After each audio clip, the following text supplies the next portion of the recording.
Indira Gandhi Rashtriya Manav Sangrahalaya, which is perceived as one of the best ethnographic museum of the world today. Located in Bhopal, is built up on 200 acres of land.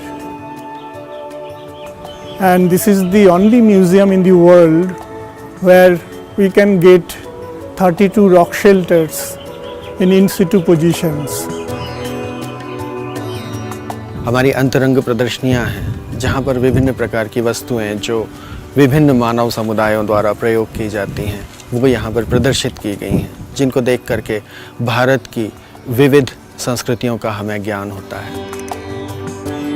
हम विश्वास करते हैं touch and feel concept पे। दूसरे museum में आपको सामान को छूने नहीं देंगे, हमारे यहाँ विजिटर्स उसको पकड़ के देखते हैं और दे फील कि अगर ये हमारे पास होता तो कैसे होता, या हमारे जो ग्रैंडफादर थे शायद इसको प्रयोग करते थे, कैसे करते होंगे। One of our major outdoor installation is tribal habitat, where we have tried to accommodate or install the different kinds of tribal houses located in different regions of our country.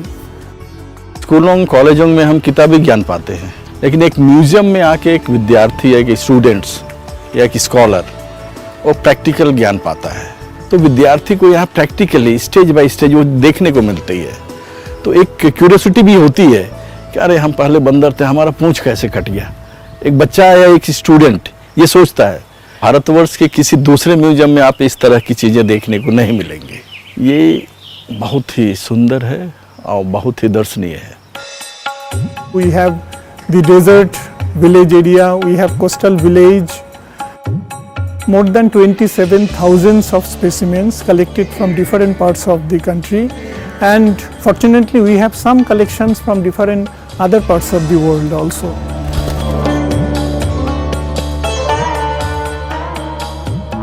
The oral traditions, basically whether it's a myth or if other forms of oral tradition, that they have tried to experiment through terracotta and other traditions and build up a tangible form, and that has created an unique landscape.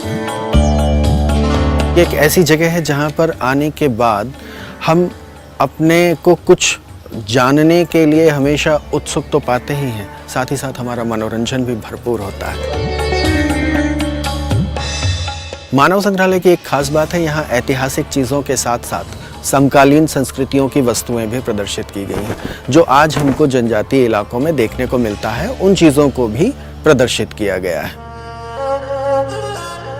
विभिन्न विधाओं को लेकर के जो संग्रह किया गया वो लगभग 5 से 6 हज़ार सामग्रियों के करीब का हम इसे आकलित कर सकते हैं। चूँकि कई सारी चीज़ें होर्ड के रूप में, दफीने के रूप में ऐसी मिलती है जिनको हम 1 बाय 1 काउंट ना करके मेजॉरिटी के रूप में उसको एक की संज्ञा दी गई, तो इस प्रकार का कलेक्शन हमारे यहाँ पर है। मध्य प्रदेश शासन कम से कम 40 से अधिक स्थलों पर उत्खनन कर चुका है और उनके प्रमाण और कई सारे रिमेन्स या उनकी जो एंटिक्विटीज़ है, जो हम जिनको एक धरोहर के रूप में जान सकते हैं, वो यहाँ पर है। यह बिल्कुल आवश्यक नहीं है कि हमें गोल्ड सिल्वर कॉइन या कुछ XYZ मिले। यह हमारे लिए माइक्रोलिथ या किसी हाउस प्लान या किसी प्रकार का हैबिटेशन या पूरा टाउन प्लान कहीं एक्सपोज कर रहे हैं, और हम वो फाइंडिंग्स अगर हमारे लिए है तो ये हमारे लिए किसी डायमंड से कम नहीं होती।